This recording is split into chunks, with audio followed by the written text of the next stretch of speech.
Hey, this ain't a drill. Only time I playing is on the field. And when I'm on the field, no, I got mad skills. And you know we bout to eat this a fast meal. Y'all gotta pay for this heat like a gas bill. We keep on coming back, so yeah, they mad still. 716 make them pay with some bad bills. Red, white, and blue like Superman, so you know we eating at the Super Bowl. Kill the competition, set up the funeral. Josh Allen catching all the shots you go for. We callin' blitz. Ready to start, we ain't calling no quits. I'm the #1 draft pick. A lot of y'all talk, but I ain't hearing it. Only listen to Keyshawn and him. Talk about the Bills dominating on the field. All our players got them skills. Buffalo gon' make a kill when we talk about the Bills dominating on the field, and our players got them skills. Buffalo gon' make a kill.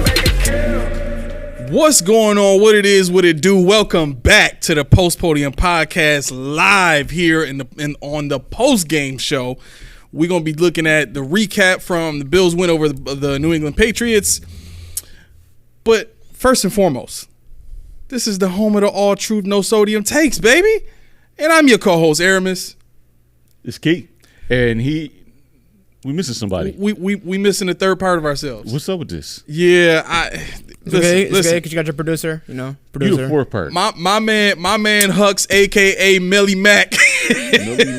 Melly Mac is he out handling some business right now. My man he's a professional bowler. He out there rolling all sorts of home runs, hat tricks. Trifactors, he doing it all for him. All right, so now that Keyshawn has just exposed his level of bowling knowledge, which is zero, we wish Melly Mac the best. We hope you bowl 300, and he will definitely be back for our Friday episode. With that being said, let's move into stuff we heard. What do we got? Hey man, stuff we heard. Actually, I was trying to get this on my phone now, but I know the Steelers and Ravens are happy. Ooh. Because the Bengals lost? No. Why? Because they're getting that same crew that worked the which game was that? The Detroit-Dallas game. Oh yeah. I'm you know what? I hope they do the same thing to the Steelers that they did to the Lions. I mean, that's what I can hope for at this point. I'm just hoping it doesn't matter. If they take care of business, I'm hoping it doesn't matter. I mean, they're going to be playing against the Ravens backups. You got to hope that Pro Bowler Tyler Huntley can come in. Well, no, I mean, because if the Bills do what they're supposed to do on Sunday, this is for nothing. The Bills do what they're supposed to do. We're in. We're number 2. That's true. Yeah. All said and done, we can kick back and not talk about how we got to win and who got to do what. Right, because everybody except the Ravens got to come to us. Yeah. That'd be nice. That'd be tough. I think that's going to happen. I don't want to get too far into why I think that yet. I mean, but after what happened yesterday to Miami, or not yesterday, now it's Tuesday. What happened on Sunday? Yeah, they got the whippings. Lamar was toying with him. He ran for 35 yards, and they had some major injuries too. Busting him up for 35 yards. Producer, go ahead and grab that. Nice. We got that wide shot. We can just go. You like that, was right? On the fly. Yeah, yeah. Look at that. Look. All right. That's so cute. This is the wide shot, y'all. And y'all saw the back of the producer's back on the walkout. Yeah, that's cool. He's supposed to. Right. So you know what he looks like now. He's real. What else do we have? With the 4 reception performance that Stephon Diggs had, he's the youngest player in NFL history to hit 800 receptions. Wow. So he's at 801, I believe now. But yeah, so actually 803 receptions with that. And so now he's the youngest at 30 years old. Have you been to Buffalo Wild Wings lately? No, I haven't been there forever. Don't eat the wings. Don't eat the Wild Wings. But I had the sauce. The what? The sauce. The Sauce Gardner sauce. The sauce. I didn't know that was a thing. He's got his own sauce at Buffalo Wild Wings. Is it terrible? No, it's not bad. Okay, that's pretty good. You said don't get the wings though. Yeah, you gotta get the boneless because the wings sometimes boneless is my thing. Well, you would like it. It's not as consistent when you do a real wing at Buffalo Wild Wings. We're in Buffalo. We don't even advertise Buffalo Wild Wings, but just that's for the sauce. Yeah, we don't. I had to try it. We have so many other places besides Buffalo Wild Wings to get some really good wings. And Buffalo Wild Wings isn't even from Buffalo, so don't believe the hype. Can I say this real quick? Like, have you tried the wings at Popeyes? Haven't had them yet. Yo, they taste. You ever had the wings at Ponderosa? Yeah. Yo, they taste just like the wings at Ponderosa. You know how good those wings used to be, right? I used to go for the wings. Yo, I'm telling you, them joints taste just like the Ponderosa wings. I'm about to try them out too. I can't make this up. I think my mouth just watered. Yeah. But yeah, man. So I mean, listen, 800 receptions now. So he's been with us for 4 years now. This is fourth year. Yep. So half of that is all Bills stats. Bills, yeah. Nice. I mean, keep on onward and upward. I'll take it. On the flip side, Dalvin Cook is going to be released if he hasn't been already. I just saw that. It's official now. Oh, is it official? Yeah, he's been released. It's so bad. Do you want him? Do you think he'll sign? No, you don't want him to be a Bill? No. You don't think he can ride on the practice squad with Leonard Fournette over there? Oh, I'm okay with Ty Johnson and Mini Thigh or whatever you want to call him. You like Ty Johnson now? I mean, he's okay.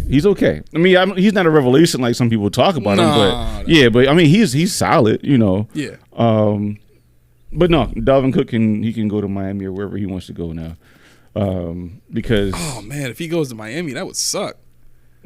I mean, chances are he's not going to play next week, so we're good. Yeah. Chances are. But I mean, for running backs though, he probably only needs like a week, maybe two, to get in there and learn enough about the playbook. Mostert playing the way he's playing, and Achane now. Yeah, but Mostert ain't gonna be playing in this upcoming. Well, if we're only talking about this year, yeah, you're right. You're right, man. But so Dalvin Cook going, and it was so bad they actually forfeited some of his contracts, so it wasn't even any financial ramifications. He just wanted out. Yeah. So they reworked his contract so they didn't have to owe him. It didn't count against the books. Right.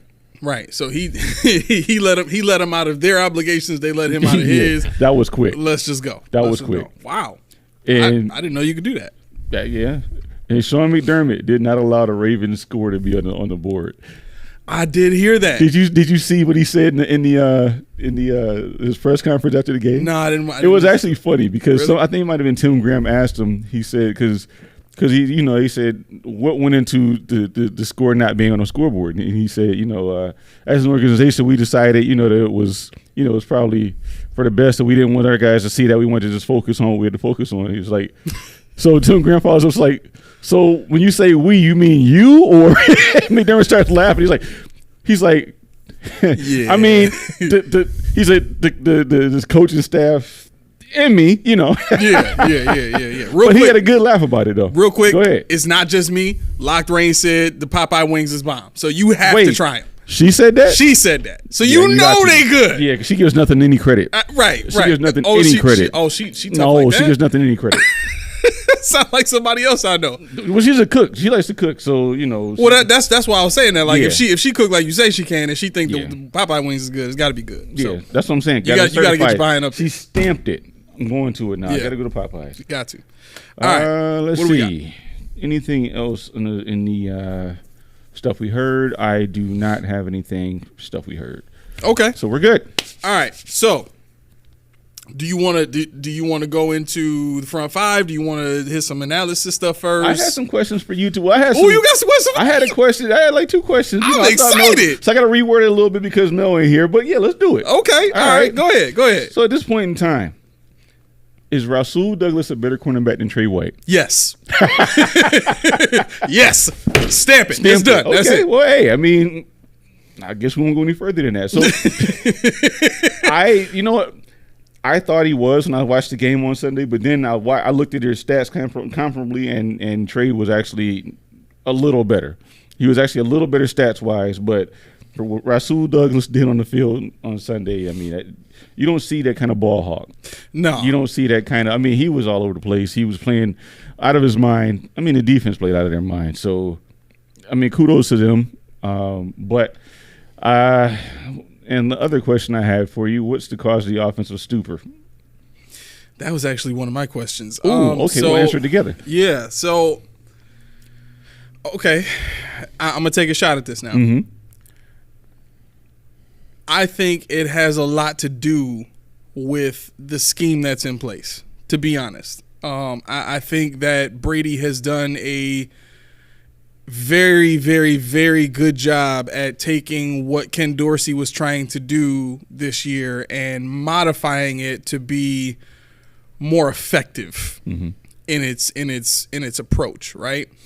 But what that means to me is there's a low ceiling for that. Right. If you're trying to use a system that's already broken, that wasn't working in the first place, and you can't overhaul it, the best thing you can do is try to, do some modifications, try to figure out some things on the fly that work and take out all the stuff that doesn't work, right? Mm-hmm. But if the system itself is broken, how do you stop from taking out the entire system? Right. You know what I'm saying? Yeah. At some point, you're going to have to try the broken stuff and try to make that work. You got to. I think that was the most alarming thing for me when it came to Joe Brady, his press conference or his interview or whatever you want to call it. Some of his answers, I'm like, yo, you saw it? Like, no, what are you talking about? I heard some of it, not all of it. Yeah, he kind of sounds like Chan Gailey in a sense. Wait, how do you mean? Or was it Gailey? Yeah, I think it was. The tagging him out of plays. You hear that? When he was asked about why Steph isn't on the field as much, why is his snap count diminished? He said because we tagged him out of plays. There's some plays that we call that he's not involved in. Oh, for Diggs. Yeah. Yeah, I was wondering what that was. Like, there's people that were thinking that it was injury reasons and all that kind of stuff, but it did seem like there was just specific run plays because those are the only plays that he comes out on is run plays. There's some passing plays too. Really? Yeah, and that's the thing. If you see on my screen, I said no in caps. No, because he said there's a purposeful reason for him to be out of the game, and I'm like, your number one receiver. And he said he's always going to play on third downs and other critical downs, but there are passing plays and concepts that they have where he's not involved in. Yeah, and so so this is where I think the scheme plays a major role in those type of decisions. I think that the plays that Diggs is not in are new plays, and here's why I think that. And again, this is just my we'll say educated guess based off of what I've seen all this season and just my analytical mind, right? But if I had to put my finger on it, I would say that these are newer plays that they drew up that were more based on route concepts than they were your number one receiver being a playmaker on any given play, right? And when you take into consideration what defenses have done to Diggs all season and how the scheme has not really allowed Diggs to get away from that double coverage or even to beat that double coverage like he has the past 3 years leading up to this season, I think that has a lot to do with that. I think, and we saw it again against the Patriots where there was a big third down play and Diggs is running an underneath whip route. And where does the ball go to? It goes to Shakir over the middle for a first down, right? And that lines up with exactly what I said a couple of episodes ago, which is Shakir's your mid-range guy, and that's where Josh is looking all day long. It used to be Diggs running those routes, and they would run some routes underneath to bait the linebackers, or they would do some play action or something like that to bait the linebackers and go right over their heads to Diggs, but there's something about this scheme, and maybe that's something we need to, hone in on a little bit more and watch some more tape and try to figure out, what that is. But I think on those plays where Diggs is not in, I think those are just, route concepts that they think can beat that defense or beat whatever the defensive scheme is. If the defense has nobody to double team, then that means everybody's got a shot at getting open. I mean, I guess I could take that. I could tell. I mean, it's stupid. Well, I'm not going to continue because there's merit in what you're saying, but what I'm hung up on is what we said about rhythm, what we said about continuity, what we said about not trying to be too cute. Right. That game yesterday, or I keep saying yesterday. What day is this? Tuesday. That game on Sunday. Was probably one of the hairiest games I've ever seen in my life, and I hated it, and I can't wait to talk about it in depth. But Stephon Diggs needs to be on the field, and then at the same side of his other side of his mouth, he says, "I have to figure out how to get Stephon Diggs involved." Like, so you know how to do it. Everybody's saying that now. What's that? I said it seems like everybody's saying that now. Well, it's true. I mean, I haven't heard Steph. Well, yeah, he did say something about he wanted to be more involved, but. I mean, there's merit to it. Why wouldn't you? Yeah. I mean, in the first half of the season, he had 90 targets and 64 catches. This half, he's at 62 targets and 36 catches. Let me ask you this: Are you able to pull up I guess it would be a split between Diggs' start to the season last year and the way he finished? I just want to see I just want to see if his consistency dipped the same way it has this year. Maybe not to the same degree, but I'm starting to really try and connect Diggs' performance, even just the last 2 years, to Dorsey's offensive scheme. Because, again, we were sold a bill of goods when Dorsey came in of, continuity. Yeah, it looks like last year, let's see, he had 83 targets in the first half of the year for 60 receptions, and he ended up with, 71 targets in the second half for 48 receptions. So better production towards the end of the season. Well, he fell off in the last 5 games of the season, 4 games of the season. But I don't know. I don't remember what happened there. If there was a weather, no, I don't remember what happened there. But he fell off target wise in the fourth stanza of last year. Was DeMar Hamlin. Okay, so that one game, yeah. So the one last game 3 didn't weeks, especially. count, and then yeah. So that makes sense. But no, it does look like he starts off fast. He started off fast last year. It carried all the way through until the fourth stanza of the season. So the first 3 quarters strong, unlike this year where the first half was strong, and he fell apart in the third quarter of the season. Okay, so there is somewhat of a budding trend. We can say that. Well, they did say it might have been McDermott, or maybe no, it might have been Brady. They said that they do this at the end of the season in order to be ready for the playoffs. See, my problem with that this year is we almost didn't make the playoffs. Well, we still technically haven't clinched anything. Yeah, we haven't done it yet. So they're putting the cart before the horse. We still got the job's not done. Yeah. So, like I said about Josh, when I talked about his preservation of his shoulders and third, it's do or die. It's still do or die. We got to win this game. I mean, technically we don't, but I don't feel like doing the math. I'm not that good at math. No. Then I don't do Venn diagrams and pie charts and all that garbage for this. That Steelers offense is playing too well with Mason Rudolph, and you gotta hope that the Colts, who have been finding ways to beat whoever they play pretty much for the last 2-3 weeks. It's like you can't even count on them to have a bad game because they're not going to. I mean, it's tough because you got the help you needed with the Bengals losing, but Texans won, Steelers won, Colts won. You didn't get any help from basically those guys. Unlike last weekend where we got all the help we needed, we don't have any this week. Exactly. Like the week before, we got all the help we needed, but it didn't matter. Right. But the week when we absolutely needed it, we don't get it. But So let me ask you this. Sure. With that in mind, what do you think is going to take, whether it be schematically or player-wise, like what do you think is going to take to get this offense back in sync? Because I understand the mindset of, and we don't know if it is or isn't, right? As far as whether or not they're like kind of holding Diggs back to try and get other guys reps and get them used to making plays and stuff like that. But like in your mind, what fixes this thing? I wish I knew. Because it's like it's so simple. You got all the pieces. You got everything that works independent of itself. I mean, James Cook didn't go off. James Cook, that was like, I don't know about you, but it didn't look like he averaged 3 yards a carry yesterday. Like every time he touched the ball, it looked like he got some yardage. Yeah. Then look at the numbers. I'm like 16 for 48. What's that about? Right. So, I mean, you got to have your complimentary offense. You got to have Josh Allen. He had a nightmare day yesterday.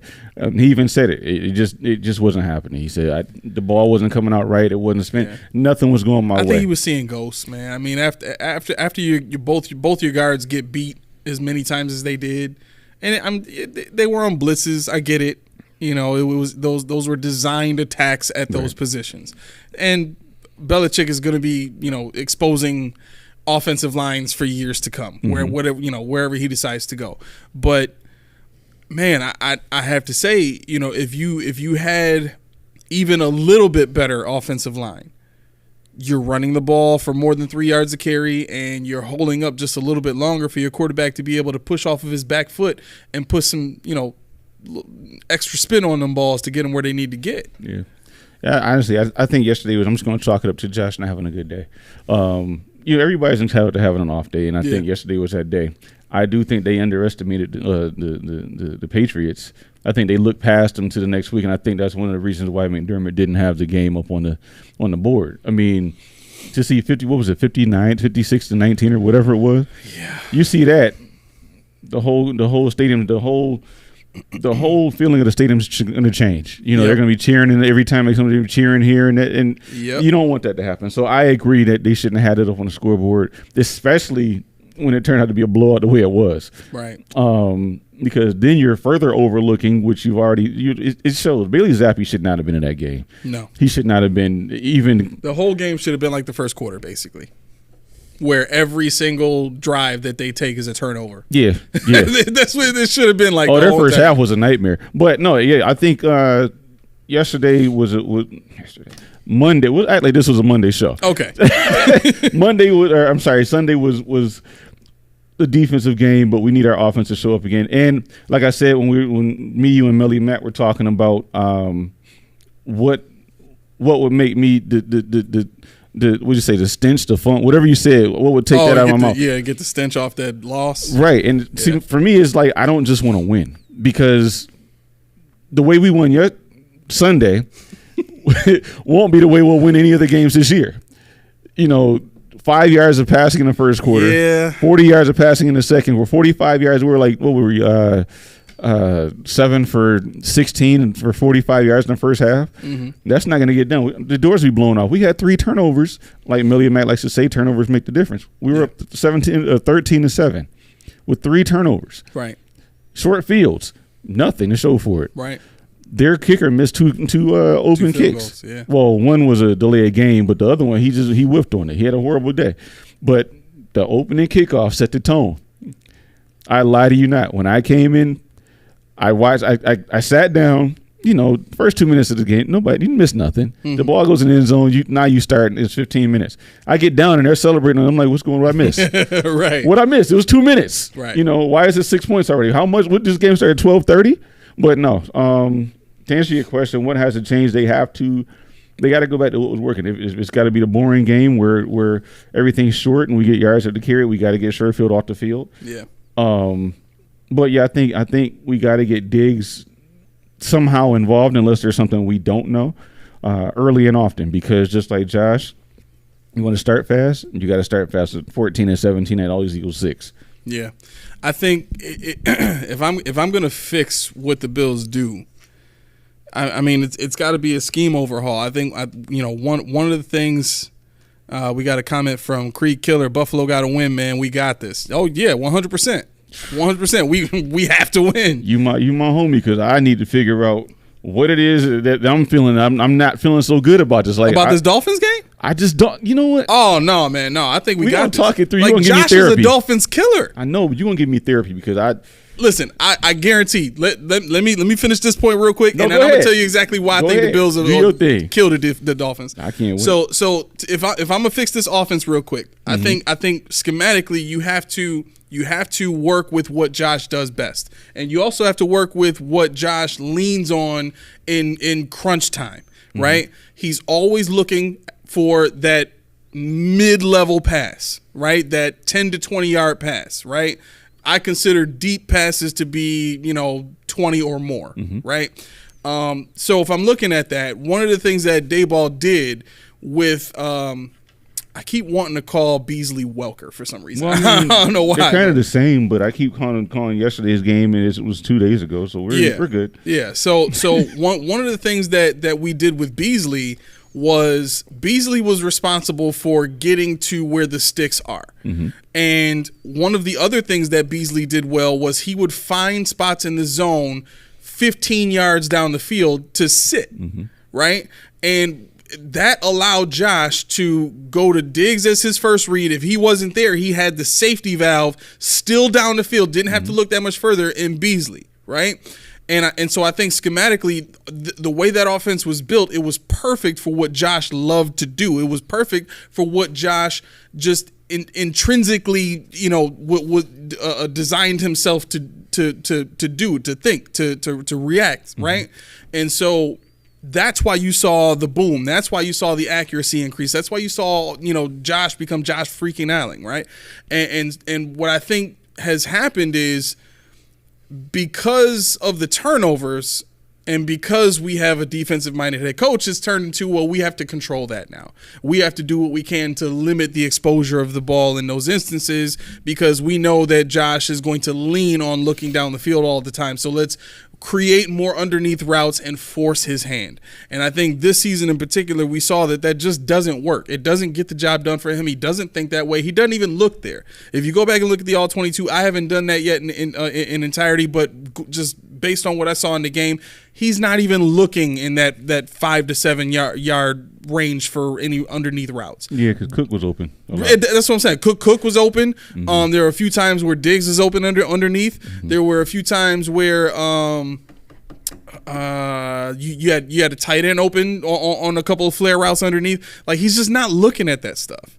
And so if you want to try and, I don't know if it's a gamble per se, but if you want to try to get back to old Bill's ball, you got to start calling plays that allow him to look down the field where he wants. You got to right now. Shakir is your guy. That's going to be that Beasley safety valve, right?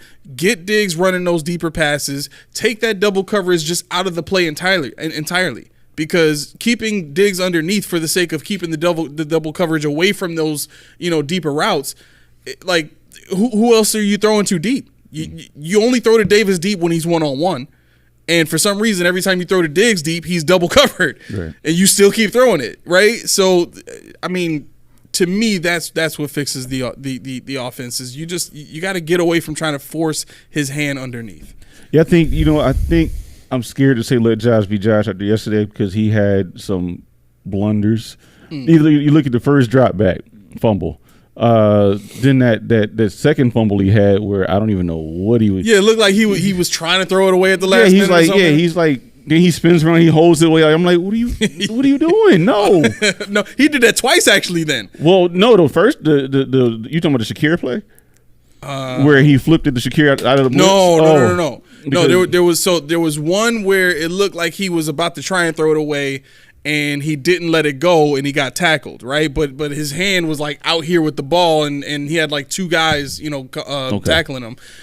So it looked like he was almost about to fumble or try to throw it away at the last minute, and it would have ended up being a fumble. And then there's the other one where he was holding the ball away from the guys and like looking around, and then his arm got tackled, and the ball came out. Yeah, like the Torrance recovery. Yeah. So I was like, you're not making it. Just hold the ball and right. Just hold it and take the L. But the thing is, like I think if he just kept pushing forward, he had the first down. No, he was gonna be short. He was gonna be short. But yeah. Even he was course-correring. He was trying. Even if he was short, you're still fourth and less than a yard at what the 30-yard line, I think it was. Wherever it you're was. still it's still in the field goal range or something like that. Yeah, man. I can look that up. But you know what? It just boggled my mind because I'm like, he's spinning around and it's not. I mean, like we said, we can kind of segue into the game a little bit just for a second. But like you said, it was an ugly win. It wasn't a dominant game at all. Yeah. Those are the kind of players that shift a W to a L. Just that fast. If we'd have lost to Bailey Zappi and Mac Jones in the same season, I would have lost my mind. But yesterday I was numb while I was watching it because I'm really. Like, yeah, I was like. I didn't. Did you get the sense that we're just going to win? You just knew it? Well, I think the last 3 games that we've played, aside from the Cowboys game, have all. Well, I don't even know if I can say that. I think all of these last 4 wins that the Bills have had have all been ugly games. Yeah, I mean that's the thing. Like we talked about, with the addition of Melly Mack here. I love saying that now. I miss him, man. It's like I know it's weird. It's like now it's starting to cheat off when he's not here. Yeah, come back, Mel. Come back. No, but I mean to be fair, in my mind, when you look at those games that were close wins or ugly wins, they translate to what we saw yesterday against a team we're supposed to, like you thought, 30-point blowout. Yeah, and I mean I'm not even being funny. One of the big factors in us winning on Sunday was punting. Seriously, we had and McDermott said, "You're not gonna let me live today, are you?" No, McDermott said it. No, because McDermott said he said in his press conference, he said, "Sam hasn't been up to standard. He knows that. He knows we have a bad season. I will say that. Yeah. He said he's not to our standard. McDermott said that. He knows it. So basically he was punting for his job. He was punting for his job. McDermott's about to go out there and do it.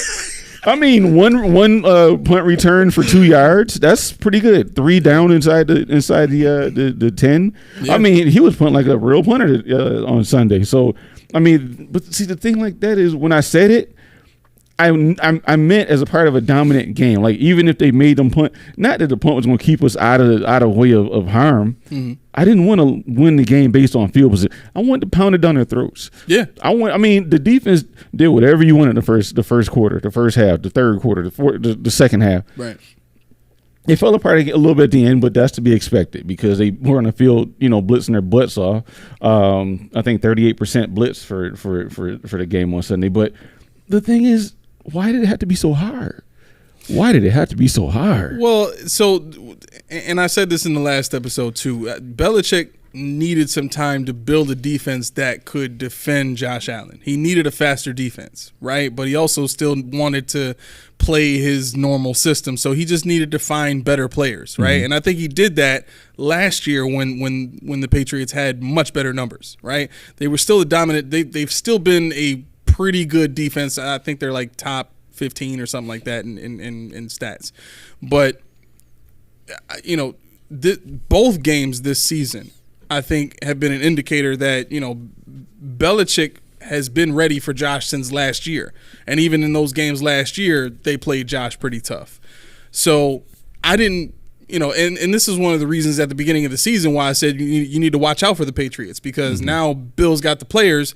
Now he's got an offensive coordinator, and we thought Mac Jones would take the next step because he was good last year, right? But obviously that didn't happen. So, I mean, it's the NFL, and games like this when you're a team in the Patriots that are playing for your jobs, basically. That's what he kept saying on the broadcast. Yeah, you're hearing Bill Belichick is mutually agreed to walk away from the team at the end of the season.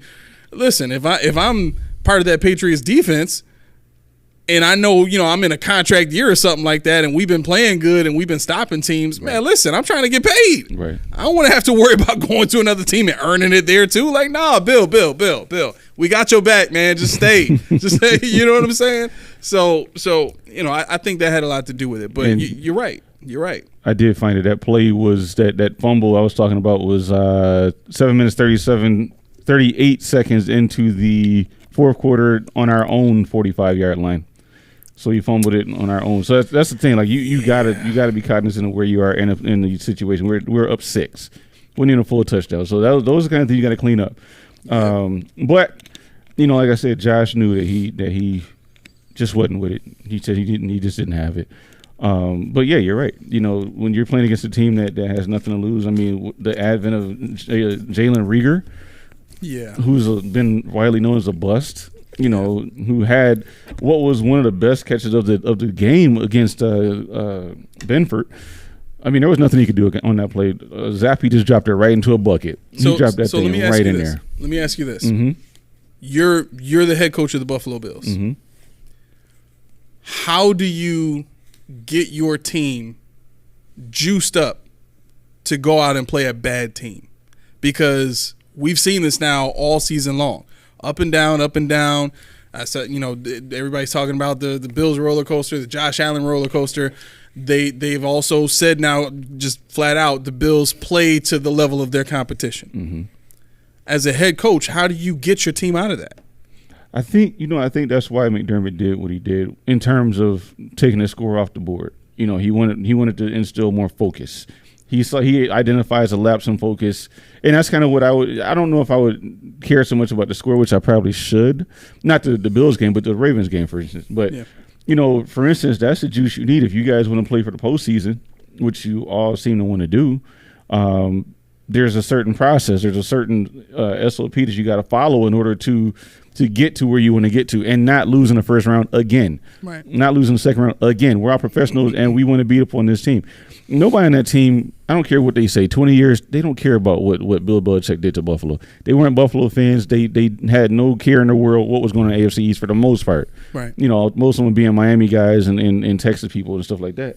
But, there's got to be something to a team that is a shell of a team, like we talked about with your pop in Alabama, how they're the legacy, the ghost of Alabama, the ghost of New England, but it's still a team that you want to punish anytime you see them, because if you're a football fan, you see red whenever you see those planes come in.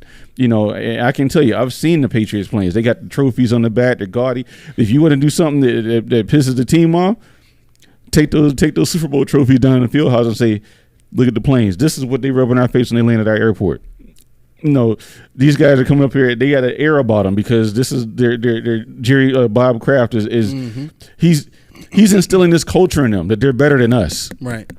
We're a school of the hard knocks. You know, our stadium is one of the oldest in the whole league. The city's not the Ritz Carlton of the U.S. Yeah. But we're gonna kick anybody but to come in this house and they ain't gonna take it from us. You know, and that's the thing when you look at like this movies like Rudy, where the Newt Rockney speech or the Lombardi speech and stuff like that, you have to come up with a way to just tug at heartstrings.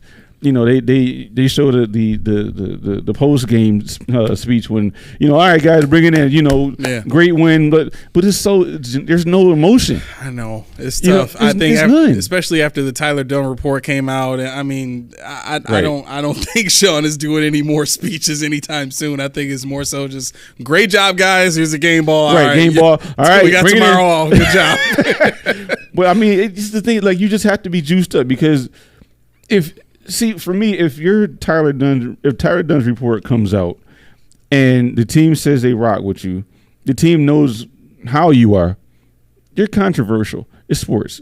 Men say things. Yeah. Problem is social media lets it all out for everybody that's got feelings and everybody that's butthurt about everything. This cancel culture is ridiculous. People got their feelings in more ways than one. Yeah. But when a coach when you want your team to perform. He didn't say anything derogatory against, any,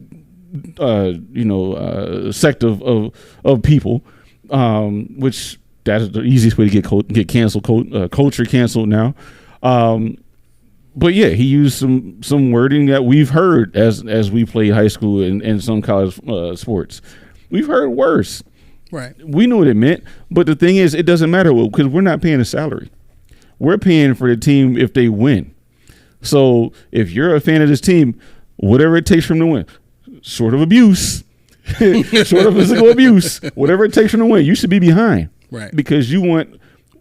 Okay, let me back up. Because what I've noticed about Buffalo fans on Facebook and Instagram and Twitter, they want to be like the Cowboys. They want to be like the Kansas City Chiefs. They want to be like but they don't want to be like them. In other words, what I'm saying is we want to be able to be to have that arrogant feeling about how good our team is. But it's got to be PC. Right, but not actually be right. It's got to be. We still got to be the good old boys. Arrogant. Yeah, we got to be the good old boys, PC, all that stuff. Gotcha. And I hate that about it because you can't have both. Well, I guess that's true. I think in a way, Patriots fans kind of ruined that for us. Because I think when the Bills were going to the Super Bowls in the 90s, I think a lot of people would have said that about us too. Mm-hmm. You know what I'm saying? And culture is whatever it is at the start of winning, right? It's just like how people say, money doesn't change you; it just makes you more of who you are. And I think the same is said for success. Success doesn't change you; it just makes you more of who you are, right? And so, we're a town that hasn't really had much to brag about, but when we get a good team, boy, you gonna hear us say everything we possibly can because daggone it, you ain't gonna rob me of this moment to talk about my team and talk about how good they are. Been a long time, and see that's the thing, and my thing is this culture, this fan base they're one that's like, oh yeah, the Bills are great, but then something like Von Miller comes up, something like Marshawn Lynch comes up, yeah. They gotta go. Look at AJ Brown over in Philly right now.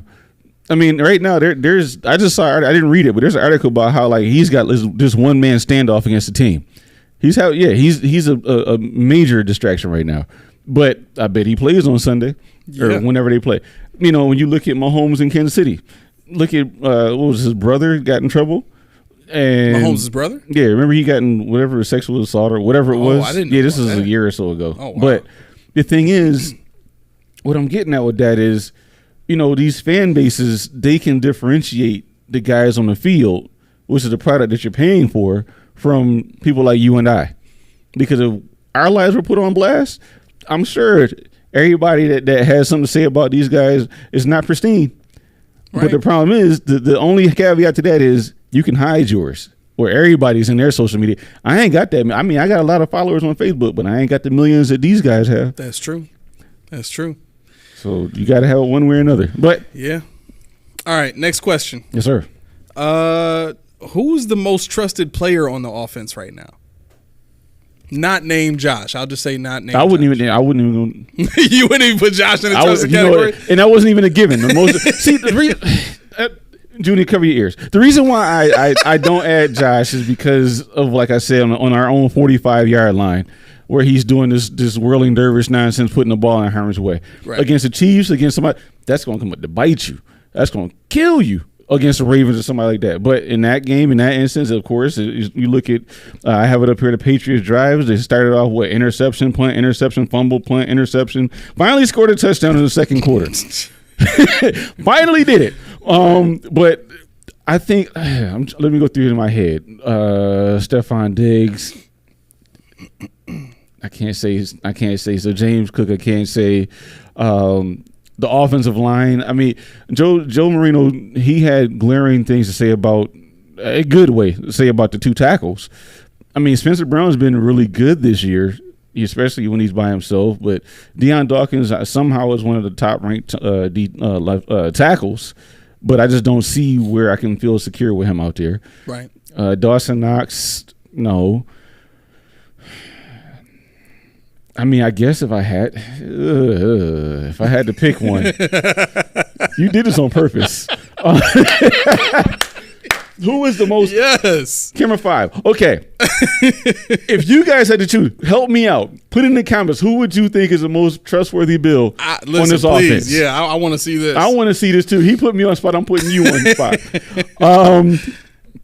Man, I gotta look at the roster, even though I know who they are. No, top of the head. Come on, man. You know all the players on the team. I do, but I mean, the most trustworthy after Josh, Diggs, Kincaid, I guess. Kincaid, I guess. I mean, even though he's having some drops right now. Hey, you not gonna put Stephon Diggs in there? Huh? You not gonna put Stephon Diggs in there? No, well, he's been a non-factor, and they're tagging him out of plays. but like he's essentially been taken out of games completely for the last 5 games by his team. Right. So I mean, I would love to say my man number 14, but until they start acting right, I can't do it. So let me clarify just to make sure you understand, right? So when I say trustworthy, I mean a guy that you know is going to give you solid and consistent production every game, no matter what. I got it. Who? Shakir. I was just gonna say. I got it. You took my answer. Okay. I was just gonna say that. I got it. Shakir is the one guy that is basically. Okay. So let's see. Who is Tupac? Oh man. Oh, Shakir. Okay. Tupac. Okay. Forgive him. I learned this lesson when I was at the game last year. Sidebar. Me and Melly Matt were at the game, right? And that's what they call him, Tupac. I had been at this guy. I had been to almost all the home games with Melly Matt, right? And like, I just hear somebody like the whole crowd, Tupac. And I'm like, who the hell is Tupac? And, everybody they're drinking. And he's like, what? He turns around and we taught this guy, what? What do you mean? I said, who's Tupac? Shakir. I'm like, he said, we've been calling. I said, you mean Tupac Shakur? SHAKUR. It's a stretch, but I get it. Right. He was like, whatever. I said, you right. Tupac it is. Right. No contest. But contest. Tupac, that's what they call him. Yeah. I mean, I you have to say that. For where he was drafted and for the amount of targets that he gets per game, his production has been like at 200%. Like you can honestly say that with a straight face. You can. But okay. But you got to also figure. Last year he was afterthought. Remember, like we got to get rid of him. He can't catch. He's not on the field. He's just. But look what he gets a chance. Look what happens. Yeah. I mean, this dude is all over the place. He's looking like he's been there before. They're talking about him like he's a veteran. True. Yeah. I mean, when the coaches are talking about the way that he studies film being better than, I think they said he was the best on the team at, seeing what he does wrong. And like, you know what I mean? Like, you're talking about a second-year guy. He works extremely hard. Right. I had to. Hey, listen. I had to put that in there. I'll take it. I'll take it because to me, what that says is next year, you got a slot receiver. Yeah. And that's the thing. And that's kind of when we were talking about it, I said he's going to be, I don't want him on the outside, but I want him to be your number 2 wide receiver option. That's kind of what I meant. Agreed. Because, yeah, just in the same way that Beasley was. Yes. Yeah, yes. I would take that 100%. All right, next question. Yes, sir. After watching the win against the New England Patriots, what teams don't you trust our defense against? The defense? The defense. If we played, man, the way they were getting it in on Sunday, man, I mean, they could viewers, play. If y'all got answers, throw them in the comments. Yeah. What teams don't you trust our defense against? The Texans. From this point on, going into the playoffs, AFC teams only. What did you say, producer? The Texans. The Texans? Yeah, because I mean, like you guys talk about Texans defense most of the time. I mean, like their defense is good, right? Like they do have a good defense, but their defense is played, and we're talking about the Texans here. The Texans defense has been, I would say they have a lower floor, but they've had good games where they've shut teams down. Who's their okay? So Lindsay is saying the Ravens. I mean, I agree. You have to say that. I agree 100%. Yeah, you have to say I was that. on my soapbox last week about the Ravens, and I've been on our soapbox on our text message. I agree. Yeah, the Ravens. Yeah, I mean, Lamar just toured with Miami, and Miami was supposedly a good defense. But Miami, this is tough for me. This is really tough. I was gonna say Miami too, but I said I was gonna say Miami, but I was like Keyshawn just said that after they just lost to Baltimore. Yeah, but I think for me the Miami defense is tough because they had injuries during the game. Bradley Chubb tore his ACL. Jalen Phillips wasn't playing. Xavier Howard got injured during the game. Their linebackers aren't good to begin with. So when you basically take away their pass rush and you take away their I guess I can say best cover corner, even though Jalen Ramsey has played better this year than Howard has. Yeah. Okay, we got another person that said the Ravens too. Yeah, I mean, thank you. Any more Ravens out there? Any more? I mean, that's the right answer. That's the right answer. Everybody else, I think we have. Like the only 2 teams that I think may give us some problems are the Browns, first and foremost, after the Ravens, because they have a good offensive line. They can run the ball, but they also have Amari Cooper, and Flacco has been playing well. Right? He's had over 300 yards every game that he's played with that team, and I forget how many touchdowns he's had, but Flacco's been playing well with that team. I need to know I need to know who they're playing against, because I feel like their competition. Who do they play? Who's the Browns playing this year at the end? You looking at their schedule? Yeah, I got it. Let's see. So the last 4 wins: Jacksonville Jaguars, Chicago Bears, Texans, and the Jets. Man, let me get some of that. I mean, let me get some of that. The Jets still had they blew the Jets out though. That Flacco led offense was the first team to put up 300 yards on the Jets since last year. Flacco has 1,616 yards in 5 games, 13 touchdowns, 8 interceptions. Man, let me get some of that still. Yeah, I mean, I hear you. Don't get me wrong. Flacco is still Flacco, but I think when you take into consideration the way that they can run the ball and the way that they can protect Flacco, I think they'll be able to make plays against our defense. I'm just more so concerned with the run game because the Bills have consistently schematically our defense is going to struggle against the run. Dairy Queen is back though. Yeah, Big DQ is back, so I don't know, but I'm gonna tell you right now, any quarterback that needs nap time on the bench between plays. I think Leonard Floyd might get him. I think Ed Oliver. Even though I gotta say Ed Oliver, the one thing about him that I saw on Sunday I didn't like, he traveled on that Euro step. He traveled on Euro step. He did like 4. Like 4 jumps. Yeah, bruh. And then just give it up. Just give it up. There's too many. Even Harden would improve with that. But no, I mean, I think, you know what I think though? I think they're the kind of team right now, coming off of what they just did against the Patriots, they're going to be smelling themselves. And it's up to McDermott to keep him at bay. But I mean, Lamar Jackson, let's face it, he's not the best pure passer. Right. You know, he's dangerous as all heck. but he's not the best pure passer. Joe Flacco at 38, almost 39 years old. Can't believe I'm older than this dude. At 38 years old, he's a sitting duck. I mean, like you said, they got a good line. They got Wyatt Teller. They got some guys over there that we know of. Yeah. But Drewski's got a great point. He said nobody has film on Flacco. That's why he's doing good. That's a great point. There you go. That's also the reason why guys like C.J. Stroud are doing well. I mean, it's his rookie season, but nobody's got tape on him. And that's the reason why Joe Brady was so good when he first came out the gate. That's the reason why Easton Michael Stick had the game. Don't ever do that again in life. Hey, guys. Yes! If you want him to stop saying Easton Michael Stick, put it in the comment. That's a win. That's a win. Thank you, Drewski. Thank you. You set that one up nice. Knocked it out the park. But you're right. I mean, honestly, you're right. Yeah, we got quarterbacks like Joe Flacco. We've seen him play. I mean, he was out for a year? Did he play last year? No. I think he didn't play at all. Little hiatus. So no, wait, no. He did. He played for the Jets last year. You talking about Flacco? Did he right? play? Yeah. Okay. I knew he was on the team, but I didn't know if he actually got on the field. I think. Oh, that's a good point. He didn't play his full season, but I think he got in like one game. Okay. He got in one game. Let's see. Yeah, let's see what he's done the last few. He got traded to the Jets. It wasn't good with the Jets last year. No, actually, you're right, because didn't him and Quentin Williams getting some kind of something or other after the game, or was it just overblown? Oh, is that why they didn't re-sign him this year? No. After the game when they played Cleveland, where they were talking about, he touched somebody's head and the defender took offense to it or some sort. Oh, during the game. I think it was after. Was it during the game? I thought it was after.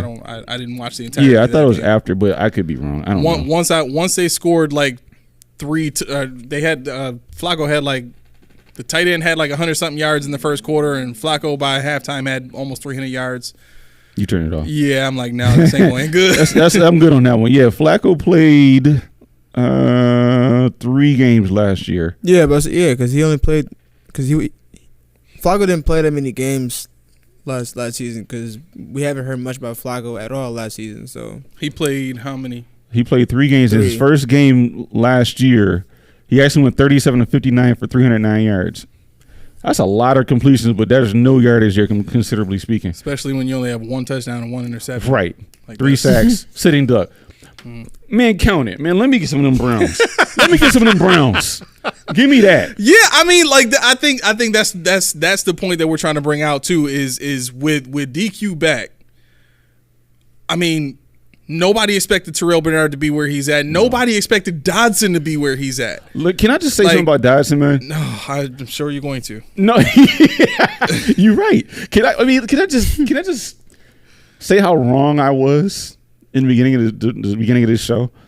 I mean, he's not Terrell Bernard wrong, but we made jokes about him changing his number to 25. We wanted him off the field, off the team because of other stuff. But I mean, with Milano being out, we missed a beat, but we haven't noticed it. He's attacking, he's making plays that we didn't see him doing. And actually, when it's fired, I forgot what show I was listening to, but they were talking about him actually being in line for, should we re-sign this guy? Even for a 1 year, $2 million deal. I think it was locked on, I believe. But I mean, to have him in that kind of conversation now, should we keep him? Should we not? That's an uptick from where he was last year. We're like, yo, why do we keep getting this fool back, man? Get this fool off my team. What? I was thinking that this season until he miraculously popped up as the best linebacker as per Pro Football. Yeah, like. I was thinking the same exact thing. Like, why is this bum on the field? But somehow the guys opened up the clouds and decided that he was going to be the best linebacker in football right now. I think somebody explained it to me that they said that Pro Football Focus grades on what you're asked to do. However, I don't know how they know that, but whatever. I mean, it speaks for itself. I mean, he has missed on a couple blitz. Speaking of blitzes, Terrell Bernard blitzed the hell out of yesterday, did he not?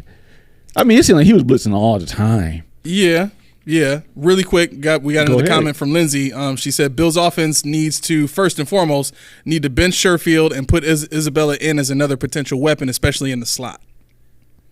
I'm with Sherfield. Isabella, I just don't have the feelings for Isabella. I just don't. So here's what I would do. What I would do. Now this is me getting in my bag. Get in that bag. Schematically, I think this team has the ability right now to run 4 wide. Yeah. You can run Davis and Diggs, Shakir and Isabella inside. Okay. Cook is your running back. So you go 4 wide, single back. Mm-hmm. I don't see how that scheme doesn't fit what Josh does well. Like, if you think about it, you have the added speed element of Isabella, right? So you can run him on clear out routes inside to set up Shakir, right?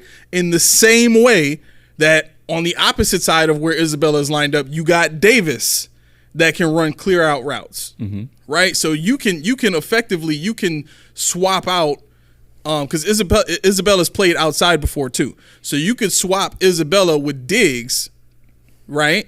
And now you got Diggs and Shakir on the inside. Like, I don't see how you can't destroy teams with that lineup going 4 wide. The only issue with that is now you're putting a lot of pressure on your offensive line to hold up against blitzes, which means you got one of those guys got to get open against man coverage. And I think that's one of the things that Isabella has kind of, struggled on is going against man coverage. Yeah, see, I think the allure of Isabella is what gets a lot of people. I mean, what's the speed? Well, that's what I'm saying. The allure of what he can do. But the thing is, now it's year 2 or 3, where it's what he possibly can do, potential, and it's just never materialized anywhere. Even in college, he was a special teams maven, and they drafted him with the thought of what you're saying, but it just never happened for him. It never, for whatever reason, like I said, everybody, just because they have this attribute or that attribute doesn't mean that they can do what you would think they can. I just don't know that I put that much stock in Isabella, and that what that tells me is that Hardy was a humongous miss. Oh, 100%. I mean, we knew that, but financially as well. But now I'm looking at you're talking about bringing somebody on that you had on practice squad to replace somebody you're paying $5 million for. Right. And Davis, I don't want Davis in any kind of conversations about clearing anybody out, even though that's what he does. Not saying that he can't, but I would love to have Davis do something else other than go deep all the time. And furthermore, you all right over there? Yeah, I'm good. Okay. Drew said he sees you, cousin. Huh? I said Drew said he sees you, cousin. Hey, what's up, Drew? What's up? And furthermore, I think I would love to not take Kincaid off the field. No, I hear you on that. Yeah, 100%. Yeah. So here's what I want to say about Kincaid. Is it me, or does it seem like since Knox has come back, Kincaid has kind of fell off? You're not gonna keep blaming my guy. Oh, you blaming my guy. I'm asking Everything a question. You pose is it in a it way. me? You can easily say yes, it's me. I can't. But yes, I'm winning all day long. In his defense, okay, I'm listening. Honestly, Knox hasn't been too bad when he, coming back. But you're right. I mean, I don't know why. I don't know what it is. I don't know why. I don't know what the schematic difference is for Kincaid. That you look at what was the reception on Sunday? 51-yarder. That long boy was like a 51-yarder, whatever it was. 50-yarder. So it inflates his numbers and set third. But we're just not getting volume. We're not getting yardage from anybody. It's like. A feast or famine kind of deal where you get one long ball and everything else is short, and we got 4 receptions here, 4 receptions there, 5. It's just is crazy how much the team has changed. The philosophy and the dynamic has changed since whatever it was, the Broncos game, I guess. Drew said Kincaid need to stop dropping the ball. Absolutely right. Oh, absolutely. That right. sounds like somebody else. He's talking about somebody, huh? What are you talking about? Mr. A Boogie talking about my man Dawson Knox. If he would just catch the same ball. Hold on. Dawson Knox came into the league with those problems. You're right. Kincaid did not. I know. And Kincaid didn't start dropping the ball until Knox brought his COVID-like hands into the locker room. So we knew we had high COVID-like hands? Like, is that... Wait. Knox got COVID hands. They sick. We had high hands Hayden. Anybody that's seen Little Giants knows what I'm talking about. There you go. But you get to stick him on there, and you good. But seriously, Dawson Knox is I think he's relegated to a lot of blocking and the bench now. But Kincaid, does he have some of Diggs' juice? Did he drink some of his Kool-Aid? I know, because Diggs has been dropping the ball too. But okay, so I think both of those things have something to do with the scheme. Mm-hmm. This whole episode is about to be about this offensive scheme. I agree 100%. But when you're throwing as many bubble screens to Stephon Diggs and expecting him to get yards after the catch, he's not a rat guy. Right, that's not what he does. Right, and even though I did put in my notes, I was impressed with that little jump back move he does all the time now. Yeah, it's nice. It is because he hits that hole when he does it. But you're right, he's never been a rat guy, and he's never going to be a rat guy. He's getting older, so forget about that. Just get the ball. Routes like the 50-yarder that Kincaid ran, that's what he does. That's what he did in college. That's what makes him great at tight end, is being able to beat guys on seam routes, beat guys on those deeper routes. He's got deceptive speed, right? And on top of that, you know, based on his combine numbers, he's not a quick, agile guy at tight end, right? So getting him to run those, those quick out underneath routes, like that's Knox's deal. Knox is the more athletic tight end. He can do that stuff. You need Kincaid to take those linebackers and safeties out of there so that you can clear space for Diggs if you're going to keep him running those underneath routes. But just the route concepts themselves, that's why I think it's the scheme, because the route concepts before anything got started this year, we saw that was one of the biggest things that was broken with this offense, is the route concepts just don't work. Yeah, no, they don't. You're right. And to circle back to Isabella, his career long reception is 88 yards. After that, 54, and then nothing over 15 yards is a long. For his career, he has 33 receptions on 54 targets, 447 yards, and 3 touchdowns in a 4-year career. So, I mean, I get it. Isabella, all the speed, what he did in preseason, it's almost like not the same physical ability, but almost like that Naaman Roosevelt, where he performed in preseason, where he, when you saw flashes, you're like, ooh, I'm intrigued. So now you see Isabella, like, I'm intrigued. What else can he do? Right. But I just...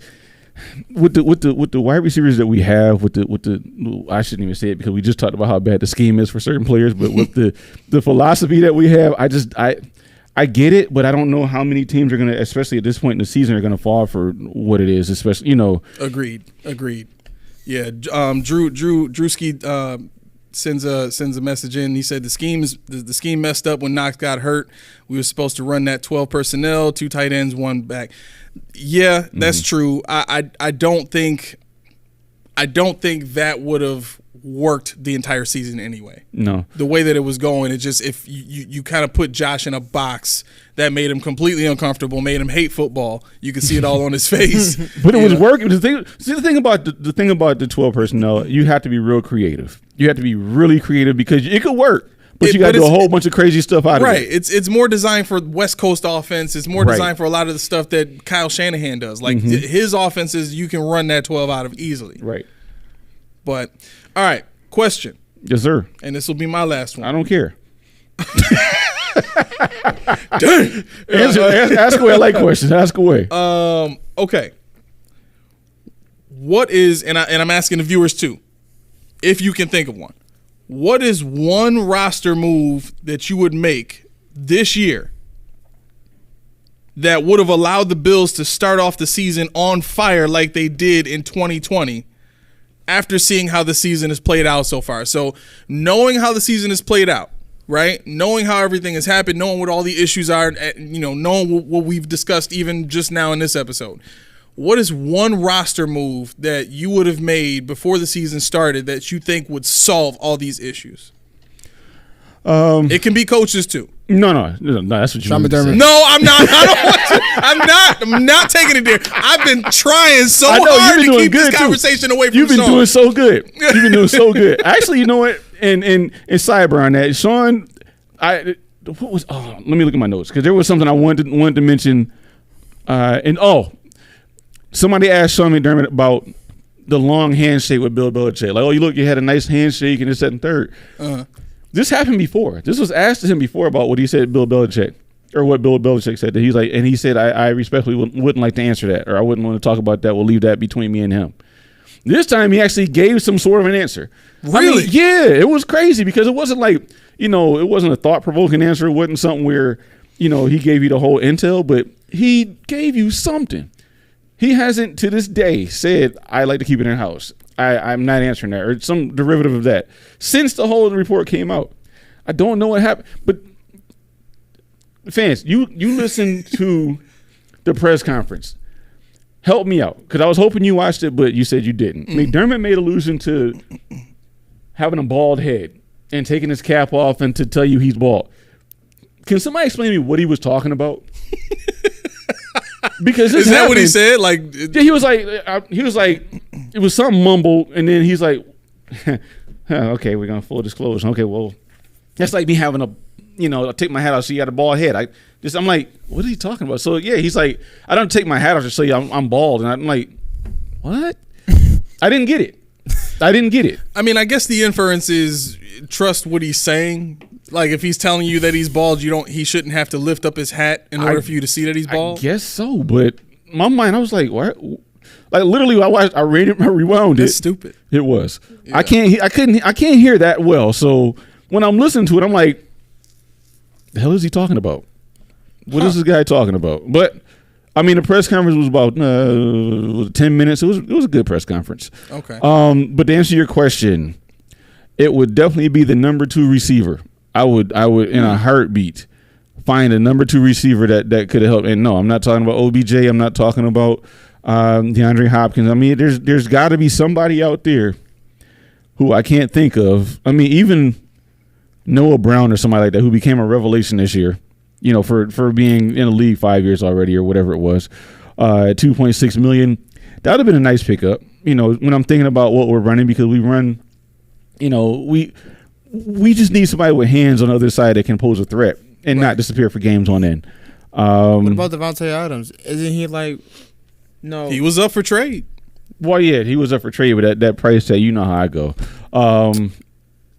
But wasn't he hurt most of the time? Here we go to salary cap conversation. I'm not going to do it again. I'm not going to hash it. But I'm just trying. No, I'm sitting here. I'm trying to think who was there that had speed. All right. While you think, we got a couple of comments. Lindsay says Kincaid better not wear the rain gloves in Miami for the Miami game. It's supposed to rain for Sunday's game. By the way, she'll be attending this crucial game in South Florida. Yo. Then she says, "Go Bills." Make some noise, Lindsay. Make some noise when you get there. I feel Represent. bad. I feel bad for Lindsay. She's got to go sit in moderate warm temperature, and we may have snow here and rain. She's like taking one for the team. Right. No, enjoy yourself. Right. Enjoy yourself. I will be there with you in spirit. Just have a beer moderately priced for me. Moderately priced in Florida? It's like $20 or something like that. Probably, right. But yeah. Exactly. It's gonna be. We got one more from Drewski. He's. I love it. He says should have traded Diggs or Davis. Our offense is easy to scheme against. Trade Gabe. Put the camera on him.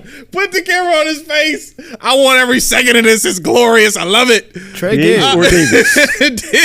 Diggs or Davis. Yeah. Gabe. Okay, so if we would have traded Stephon Diggs ain't doing nothing right now. Now, but what are you doing the first half of the season? I liken it. You know what?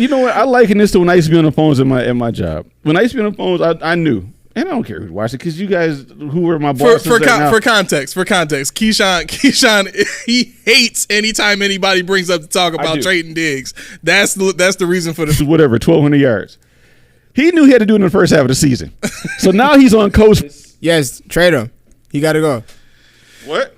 He got to go. Gabe got to go. Yeah. Oh, Davis definitely got to go. You talk about this guy? Yeah. He ain't the real 13. He not the real 13. I can't even hold it right. Hold on. Here we go. Davis is not the real 13. This guy, yeah. I mean, yeah. The Vince McMahon swagger in his 200-yard game in the playoffs. That was That was cool, but I mean, what has he done since? But see, that's what he does. See, Davis gives you those numbers is like on 4 catches. Yo, Lindsay said the parking prices suck in Miami. They're $100 to park your car. What you supposed to do? Skateboard there? Like what? That's ridiculous. they ain't gonna let you bring nothing in the stadium. Not at all. Yo, I'm sorry. E-bikes, maybe. I mean, if they let you chain stuff up over there, that might look a little tacky in Miami too. I don't know. I'm sorry. $100 a park? I mean, it's Miami. That's sad. That tells you how poor we are as a city. Wait, did you put that? Not playoff Gabe? Who put that? Who, me? That might have been. I didn't. that might have been Mac. It sounds like Mac. Oh, I'm gonna say I didn't do it. That sounds like Mac. He said not playoff Gabe. No, I forgot. He the only one that said playoff Gabe. He's not here. Troll Gabe. That was his decision that he had to go ahead and roll his blunts. He like Gabe? You know he calls him playoff Gabe. Remember? Oh yeah, so that's got to be him. Listen, I'm sorry, Mac. I don't know what you want me to say. Playoff Gabe. I don't know why. Why? We'll see what he does in the playoffs. Yeah, no, we won't. Okay, I'm sorry, Melly Mac. I'm sorry. Get like, the name right. Get it better. right. Okay. I don't know what Robbie Anderson. I don't know. I mean, my thing is I'm thinking about who would have been a good number 2 for what we want to do, and the scheme kind of changed somewhere in the middle. OBJ. So, No. The contract would have worked. No, the contract. He's productive. The I don't contract want would've OBJ. worked. Well, see, yeah, I mean, in hindsight, yes. But when we talked about it, it was like, okay. Okay, let me Who ask are you we this. getting? Let me ask you this. So last season, when you probably could have got him for less, like looking back at that now, you probably make that deal now, don't you? Yeah. Like to me, that's the one thing I didn't understand too is you have a guy coming to you saying like, "Yo, the knee is good now. Mm-hmm. I kind of don't want to play until the playoffs, but I'm gonna be good. But I'm gonna be good in the playoffs, right? And you kind of scoff at that, and I get it. Other teams did it too, but I think there's a level of foresight that you have to have that I think maybe Brandon Beane might have had. Yeah, I think you know what I'm saying. To your point, yeah, I think you're onto something because a lot of teams did pass up on OBJ, but none of the other teams would have been impacted the way we would have been impacted by OBJ. Exactly. You know, especially with his knee holds up. You know, because even what he's doing in Baltimore right now, like he's not doing. Like he's not having Pro Bowl numbers. No, but he's doing enough for Lamar Jackson to have a competent pass game. Exactly, and he would have had a much better role here as a number 2 receiver. Yep, that's what I don't understand. Even if they put him in the slot. Yep, I think they need to start putting Diggs in the slot. They need to really work that in. Yeah, Drewski says we don't have a third receiver, and Diggs don't want to play for us. I mean, okay, all right. Drewski. You done set this man off now. Drewski. You done set this man off. I'm not set off, but I'm set off. I'm triggered. All right, here it comes. 100 receptions. Melly Mag is saying, what about Chase Claypool? No. You would really? No. As a number 2? Nah. For the money? Nah. He can't be getting much. I just don't like dude. I mean, I just you think don't have to like the person. No, I don't like him on the field. I think he's a distraction. He has drop C's. He takes plays off. I got one. Huh? Calvin Ridley. Yeah, but that'd be this year coming up. That'd be coming up. Not he wasn't available. Yeah, but when did the Jags traded for him last offseason? Is that right? Right. Yeah, because he's only been with the team for one season. Right. So yeah, he was coming off the suspension. What was that trade like? What did they give up for him? Calvin Ridley? Yeah, I can find it. Hold on 1 second. Because Calvin Ridley is a really good wide receiver coming from Atlanta. He got traded. Well, he was reinstated March 6, 2023. Mm-hmm. November 1st, 22. He got traded for a 5th, Dontavian Wicks, and in a conditional 2024 pick, 2nd, 3rd, or 4th. So in essence, he got traded for a 5th round this past draft, and a player, and 1 draft pick in this upcoming draft. You mean to tell me the Bills didn't have a 5th they could give up? Of course they did. I think with them, they were afraid of the suspension. I think that scared them away. He was already suspended. Right. I think that scared him away from his suitors. The fact that he was already suspended? Well, no. He got suspended when? But it doesn't matter because Calvin Ridley was going to come back from the suspension and still ball out. Well, he got traded November 1st. When did he get suspended? Let me look that up. When get suspended? Let's see. March 2022. March 2022? Yep. Okay, so he was out for a year. Yeah, he missed the whole season. And he got traded on November 2nd. Oh wow! So he got reinstated. He got traded before he got reinstated. That's why they didn't do it.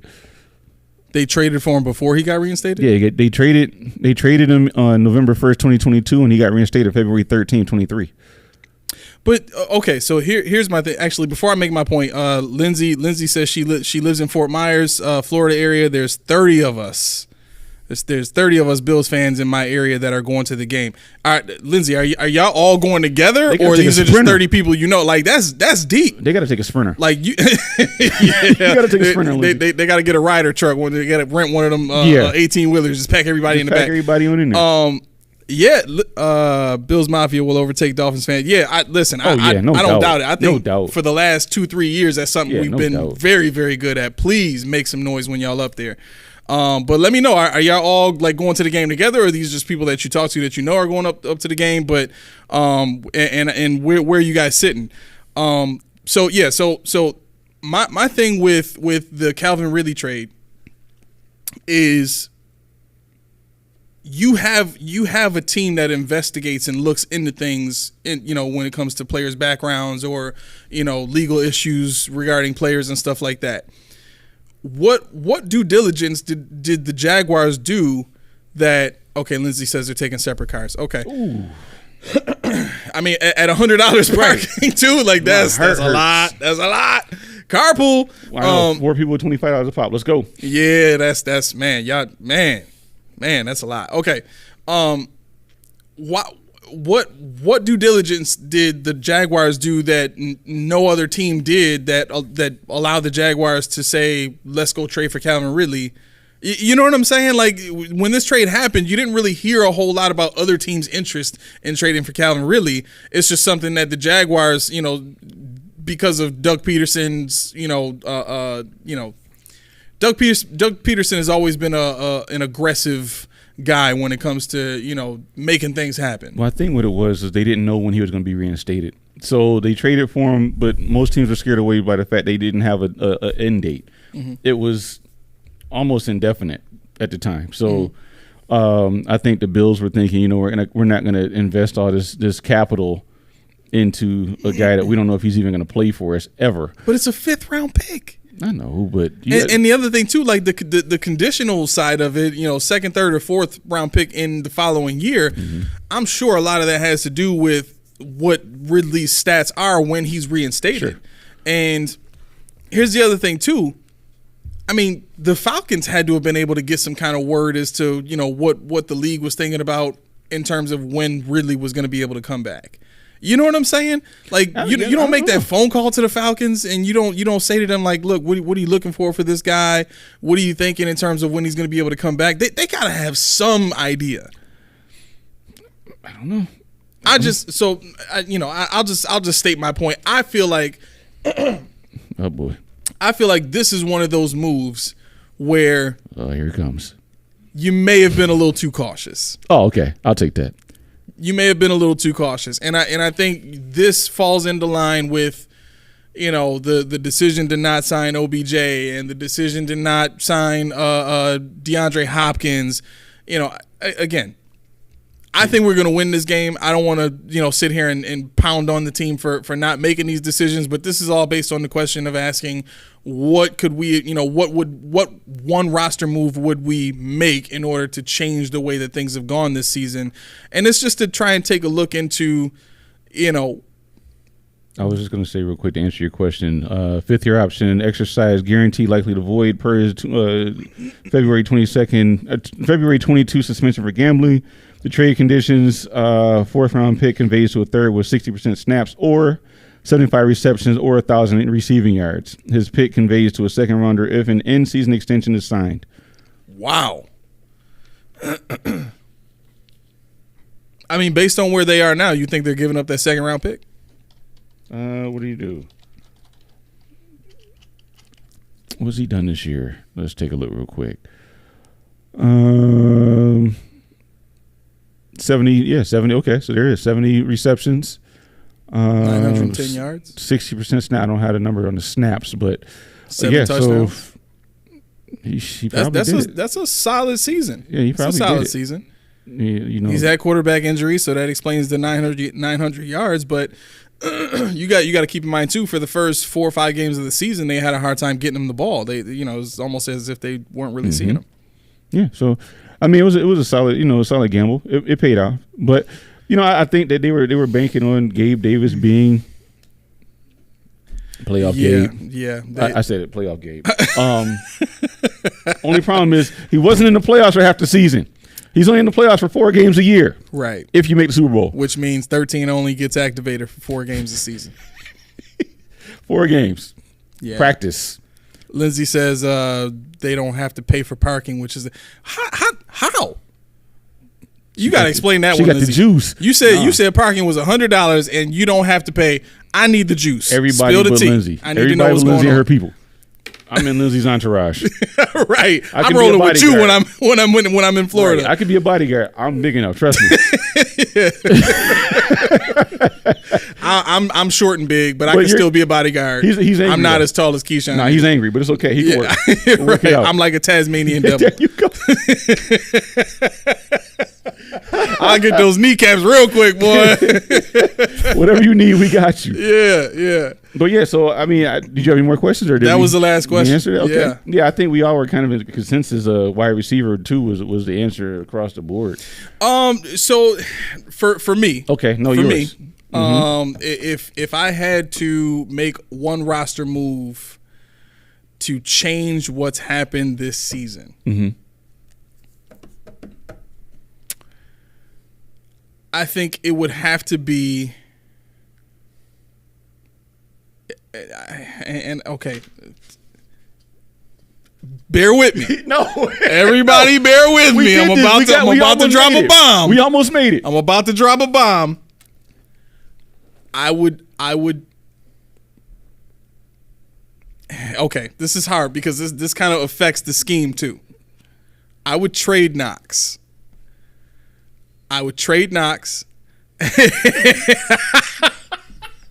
Can I finish my point? I right or wrong, I didn't say nothing at all. Hey, Let me finish. got the shot. I didn't say nothing. Let me Hey, finish. it's your world. I'm just living in it, man. Okay, I would trade Knox, and here's why. Here's why.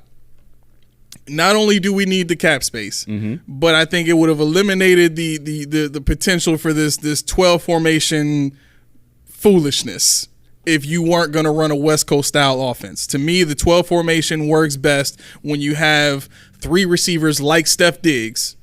You know what I mean? Like if you were going to trade for a Jerry Jeudy in the offseason and bring him here as a number 2 my receiver. wide receiver too. Right. Then you can run the 12 formation because you got 2 guys that are great route runners that can get open against man coverage and can find the spots in the zone and be effective. Right. And then you add into that Kincaid's ability to do the same thing. Now you've got three weapons that you can attack the defense with, whether they're in man or zone. Okay. And then you add to that James Cook's ability to go and win against linebackers. To me, that's a good set of weapons that fits that offense. But I think this is 2 years in a row now where we've had offensive schemes that don't fit the skill set of the players that we have. Yeah. Right. But yeah, I think trading Knox eliminates the 12. If you're gonna ask me what am I gonna trade him for, I would try to include him in a trade for Jerry Jeudy. I would throw in that I would go Knox and a 2nd round pick for Jeudy if they would take that. And that gives me my number 2 receiver. That changes up the formation. Now I can still go 11 personnel with Jeudy, Shakir, and Diggs on the field at all times. Kincaid becomes my starting tight end, and I don't rely on him so much for blocking because he's now my playmaker at tight end. And then, of course, you add into that James Cook's ability to go out and make plays. I think, to me, that is a very dangerous set of weapons for Josh Allen to play with. Yeah. I mean, I get it. I mean, all jokes aside, and you know, like you said, there's other things I would probably do as well. That line. I mean, they say are good, but I'm still not that excited about Connor McGovern. So yeah, that was a tough move for me. I don't remember hearing how anything really great about Connor McGovern, and so far what I've seen all this season is he barely gets by. Yeah. he's getting pushed back a lot in pass pro, and that's what this calling card is, pass pro. Right. So I don't know. I mean, I think Cromer has helped him in the run game though. Yeah. Like his run blocking has definitely gone up as compared to what it's been in Dallas. And having somebody as small and shifty and fast as James Cook doesn't hurt either. True. James Cook did force 4 missed tackles on Sunday, so that's encouraging. I mean, that's something that we haven't seen a lot of. I'm still curious about this tag out thing where we've seen that in wide receivers. We've already identified it with the running backs with Latavius Murray getting in for the majority of the mid third quarter, and then you saw some of Ty Johnson getting in there, and James Cook got back in. Nothing egregious happened, so it wasn't like he got pulled. They just decided to. What's that? I'm sorry, I didn't mean to interrupt you. I was just gonna say, it seems like they only do that whenever Cook is not getting those consistent, 4 or 5 yard run plays. Right. They start to try and see if maybe there's a hotter hand somewhere else. Maybe maybe we try Ty Johnson and his combination of size and speed, right. Gets him, the opportunity to make more plays, or maybe we need to run a battering ram at, in Murray at them. And speaking of battering ram with Murray, what was that about on that 3rd and 1? He got nothing on that play. Not a thing. He spun and it just got stymied. I'm like, well, I mean, like what.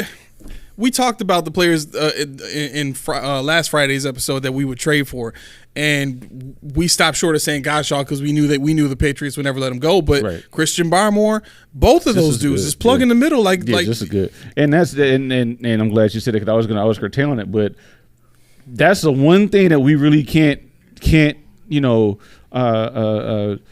hold to the offensive line, the interior line. I mean, those two dudes against our offense, it's putty. Yeah. Barmore and Gottschall against pretty much any mid-3 is going to be the same. Right. So everybody's talking about they were horrible. Well, I mean, Osiris Torrance is a rookie, and Connor McGovern's over here. He's average at best, and we know Mitch Morse is light in the butt. So, I mean, 6'6", barely 300 pounds, right in the center. The beard is all of his weight. Man, cut that off. His voice might change. He'll just start floating away. Voice might change. You cut that beard off. They cut my beard. But yeah, I mean, when you're looking at defensive lines that we have to play against, a lot of them don't have that kind of pressure coming from the mid area of the field. Yeah. And luckily they didn't have Judon, so yeah, imagine if my gosh. This game could have easily swung the other way. I'll say this game could have easily been a loss. Yeah.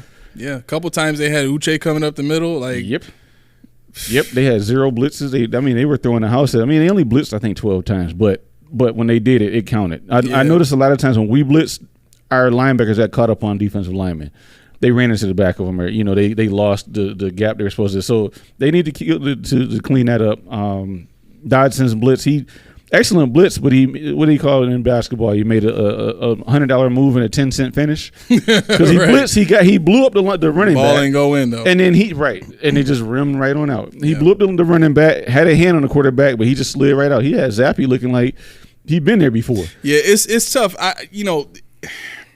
I think that's what ends up happening when you lack size at linebacker. You can't run those guys right at lineman and get pressure, right? And that's what the Patriots were able to do to us. Mm-hmm. They could run their linebackers right at our linemen and still get pressure up the middle with their defensive tackles. They were effectively like Uche came up the middle because him playing on the outside against our tackles wasn't getting anything done. Right. It just wasn't, right? So when you think about it from the Bills' perspective, what do you see a lot of? You see Taron Johnson coming from the outside. You see Terrell Bernard, kind of going up that B gap there and still coming from the outside. Like every one of our guys oftentimes gets pushed to the outside, and there's that A gap there for the quarterback to just kind of take off and scramble. Mm-hmm. And that to me has been the consistent thing that the Bills have given up defensively whenever they blitz. Right. And I don't know how maybe DQ changes some of that, because he's a bigger guy and he can still rush the passer and clog up that middle. But you got to find a way to fix that, because if you're going to go and you're going to play the Ravens in Baltimore, the number one thing you have to be able to do is squeeze the pocket on Lamar and force him to play inside the pocket. He is not a guy that is comfortable playing from inside the pocket. He'll bail early and he'll try and scramble around and make your defense play for 3 or 4 or 5 or 6 or 7 seconds, and no defense can play for 7 seconds. I'm sorry. It just doesn't work. Not against Lamar. Right? So, and the Bills have been pretty good at doing that to Lamar in recent history. I just don't know if, with this receiver set that they have, that it's going to be something that works the entire game. So if you're going to have to, sprinkle in the blitz here and there to give yourself a shot throughout the entire game, then you have to be able to plug up that A gap, because any inch of space that you give to Lamar Jackson, we saw it in the Miami game. We saw it in the who they play, the Cowboys. You saw it in the Cowboys game. He spun right out of that sack and ended up running for like 30, 40 yards. He's feeling himself. Right. He's feeling himself this year. To me, that's where the blitz needs to get better. That's what you need to fix in order to get ready for playing that guy. Everybody else in the playoffs has, a major deficiency that the Bills can exploit, right? And I think those are things that the Bills will see, from the defensive side.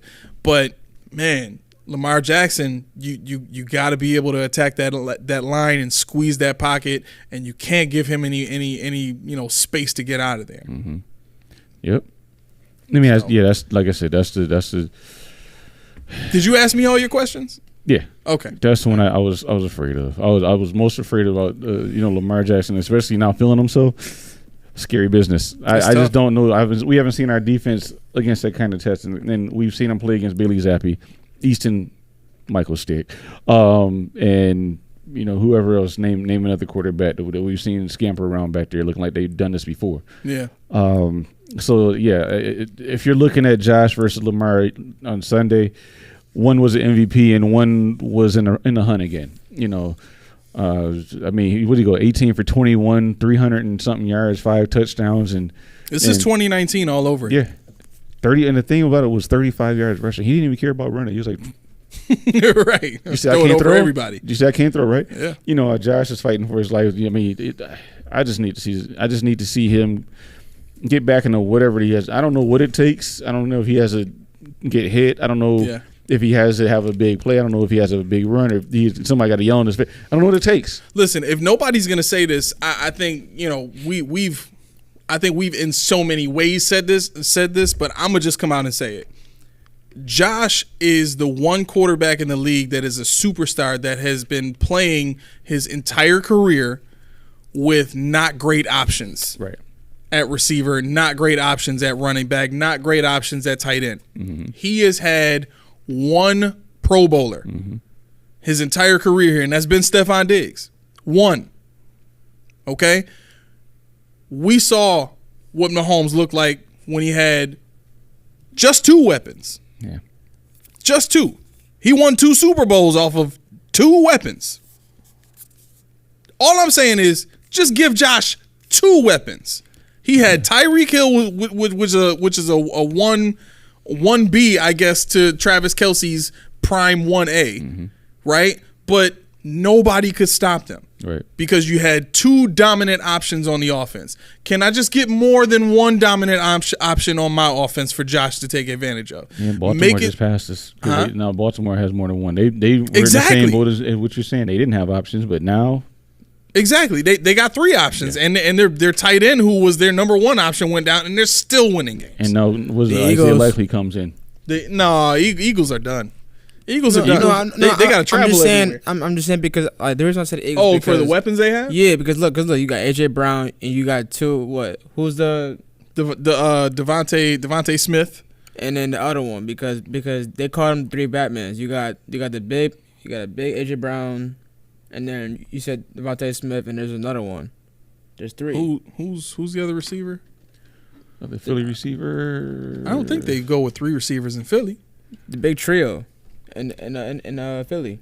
Philadelphia Eagles. Because one over is 3, yeah, it's the be because you got Zach Ertz, Devontae. Yeah, but Zach Ertz ain't on that team no more. Hold on, no, that's old. Julio Jones, Max said. Oh, Julio. Yeah. He's only played. He played 10 games, 4 starts, 15 targets, 9 receptions. Yeah. Right. I mean, in a pinch, you might get like one good catch from Julio. But they do have DeAndre Swift, who was a big pickup. Oh, yeah. Dallas Goedert, who is him right there. That's him, Devontae Smith, and AJ Brown. Okay, listen. I'm not saying they don't have weapons. All I'm saying is that. Okay, I see what you're saying. We can use that as an example too of a team that has more than just one option. Olamide Zaccheaus, don't forget. Oh, yeah, they got Dallas Goedert too. Yeah, Lindsay said they got Dallas Goedert. Yeah, don't forget about Zaccheaus. Julio had 2 TDs last game. Who's that? Yeah. Julio Jones. Max said Julio had two touchdowns. Do you only know that because he's on your fantasy team? Like, I'm sure at some point you were like smarter than everybody else to pick him up and put him on your squad. The game that he scored 2 touchdowns. Mac is our resident fantasy guru. That's I conceded. Man, you two over me any day. Nah, he's over me. By far. Well, I've sat with him while he watched I played football. in 4 leagues this year. I was pulling my hair out. That was tough. While he's watched the game and played his fantasy, he's like, if I got this key, look, this one, I got this guillotine. Oh, you're in the guillotine league? Yeah. Oh, I want to play in one of those, man. Those sound like fun. I thought it was fun to play with defensive players. That's a lot, but I thought it was fun. Yeah, I'll come back better with a quarterback next year. We're gonna be adding that in our post podium podcast. Please. League. Oh, yes, please. While we're talking about that, be on the lookout. We're gonna have a post podium league. We want it to be big. We want it to be huge. Yeah. We ran it this season. We did one quarterback, 3 wide receivers, 2 running backs, 2 tight ends, and a super flex. And then we just ran the standard kicker and defense, right? But and it's a keeper league too. But what we're doing is we're gonna add defensive players on this year. So that's gonna open up some more injured reserve spots and some more bench spots and stuff like that. So and we're gonna add a punter. Huh? We're gonna add a punter too. It could be done. I didn't know you could do that. Did you know you could do that? Lindsay has commented she wants a punter. That she thinks T. Higgins will be a free agent. You are absolutely correct. T. Higgins will be a free agent this year at the end of this season. His market value is astronomical. It's like 20-something mil. Yeah, it's like 20, somewhere between 21 and 24 million. I can have T. Higgins, you said? Yeah, T. Higgins. I know who else. Who's the receiver from the Colts? Number 11. What is his name? What's his name? Was it Hilton? Pittman. Michael Pittman. Yeah, Michael Pittman's market value is $22 million. Calvin Ridley's market value is $14 million. Going into this offseason. All 3 of those guys are going to be free agents at the end of this year. There's going to be. Lindsay said, "Call the punt god." Yes. I mean, what do you think about that? You think they would bring him back after he's been exonerated of all the charges? Nah, I don't think they would. Egg on their face, especially with Von Miller still walking around.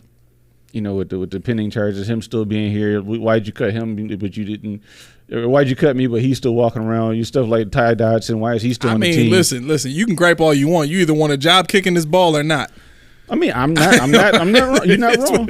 Now, to answer the question about 2024, you got Mike Evans, Odell Beckham, Curtis Samuel, Tyler Boyd, Cedric Wilson, Kendrick Bourne, DJ Shark, Jamal Agnew, Mecole Hardman, Pierce Campbell. But I can tell you the college game is going to have a few good ones coming out as well. So, we can definitely draft. Oh, no. So, okay, that might have been what I was thinking of then, because this is all for next year, right? Yeah. So, what year is T. Higgins in there? T. Higgins is not in there. Oh, yeah, he is. Sure. Okay, yeah. Yep. I sorted it by 2023 average earnings. Got you. Yeah, T. Higgins, Michael Pittman. Ray McLeod is up. You want him? Who's that? Wow, you don't know Ray Ray? He came with Josh Allen. He was supposed to be a savior. Chase Claypool, Van Jefferson. I don't know. He didn't do too much in Right, he didn't LA. do too much over in the Rams. I mean, you never know. You never know. Yeah, maybe. Sometimes it just takes a resurgence. But no, I mean, I'm just saying names. Would you take McCole Hardman? Would you? No. You asked me with such conviction. I know. I just want to see what you thought. You know, make it interesting. Ooh, all that speed. Ooh. He went. What happened? He got traded from a team, then traded back to the same team he got traded from. And I'm good. But look at the team he went to. Like, know, what is he going to do on the Jets? But they traded him right back though. That's weird. That's weird. Max says no. He's not taking Hardman. Thanks, Matt. He's just out there. Yeah. No, I mean, but the answer to the question, the point guard, like I said before, if I thought there was a need for somebody, if I thought we were going to be in bad field position all times, then I would definitely take point guard. But I feel like, Lindsay says no way for Hardman too. There you go. See, I really think that we need a punter with more air time. I don't really care about the leg strength per se, because we're going to kick from realistically 60 yards out most of the time. Just get some air into the ball. It seems like this team has not been able to find a punter since day one. I mean, Corey Bojorquez was here. Then you had Martin. Who'd you have before Martin? Who was it? He was shanking. Who was before Martin? Let me look it up. There's another left-footed kicker. Was it Bojorquez? No, it was somebody else. I can't believe Buffalo I'm looking at retro punters. As much as I talk about punters, this is exactly what you wanted. You've been calling for this since last episode. This is hilarious to me. We're really having Matt Hack. Matt Hack, that's right. Had Matt Dyer before Bojorquez. We had Colton Schmidt, Brian Mormon, Sean Powell, Brian Mormon. We're talking about this regime. I know, but I'm just going down the list. This is a rabbit hole. All these from 2020 was 2001 to and Chris Moore before him. Yeah, it was more. But 2001 to about 2008, Mormon was our best player. Yeah. That's sad. Yeah. Mormon actually has some speed on him. So they talked about this earlier today too. They were saying that in the next gen stats era, Tyler Bass has the fastest top speed by a punter since 2016. So was that Southern Mississippi? Or it's like 20-something miles per hour. He got up and started running. He was wheeling. He was. I was shocked. I was like, yo, that's our punter running like that? When I see the punters run 40s at the combine, I'm like, why? Let him run a couple routes and see what he got. He didn't have anything for Jalen Rieger though. No, he wasn't catching Rieger. He ran right past him. No. Yeah. But yeah, so no, I think 20 miles per hour, right.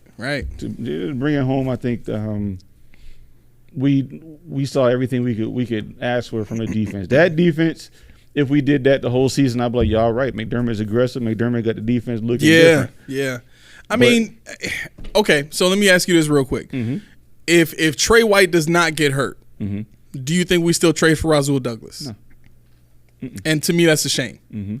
That's a shame because they talked about the fact that they tried to get Rasul Douglas before, right? And Benford has been a nice player for a 6th round pick, right? But I think we're getting into that territory with Benford, and I'm again this is his second season. It's his second season, right? And it seems as though he's not a ball hawk. He's not a guy that attacks. He plays the corner position like a safety. I mean, he looked good until you saw what Rasul Douglas did on Sunday. Right. And again, this is something that I've known Rasul Douglas has been doing for years in Green Bay, right? And so for me, I think it's sad. It's sad that, had we not traded or had Trey not gotten hurt, we would have been dealing with, what we saw last year from Trey, which is still a little bit of, timidity, or lack of trust in his knee, or, still getting into, you know, the feel of the game. I mean, we saw Trey play for what, 2-3 games. Mm-hmm. I mean, I didn't really see any impact plays from Trey. Did you? Nah, he looked better. He looked like he was coming into whatever form he was going to be into, but it wasn't Rasul Douglas. But the reason why I say we wouldn't have got Rasul Douglas is because I think there was a degree of desperation. Oh man, I hope so. Lindsay comments. She says, if Trey is back next season, do you think they'll put Benford at safety? I mean, safety is fair game next year. We really don't have a safety. That's true. It's fair game. I think they need to. I really think they need to figure out how to put Kyrie Elam on somewhere. Yeah, right. And so that's where I think this question is very interesting, because if Trey comes back off of an Achilles, he's not going to be the same guy. Right. He's just not. The Achilles is on the same leg as the knee, right? So now he's just got one bad leg, pretty much. It's a shot, yeah. Right. So if I'm the Bills and I want to keep him on the team, he is a leader, right? And he's a captain, and he's been with the team, you know, through all the success, right? He's been here since day one, right? So if you're staying on the loyalty train with Trey White, I think you try to transition him to safety too, right? Benford has already played safety. So you could effectively have Benford come in and be more of that natural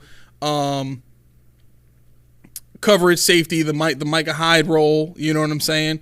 And Trey White can be your inbox safety. He can be that guy that's going to punch balls out. He's a good tackler, even though he doesn't really like to tackle that much. He's a good tackler.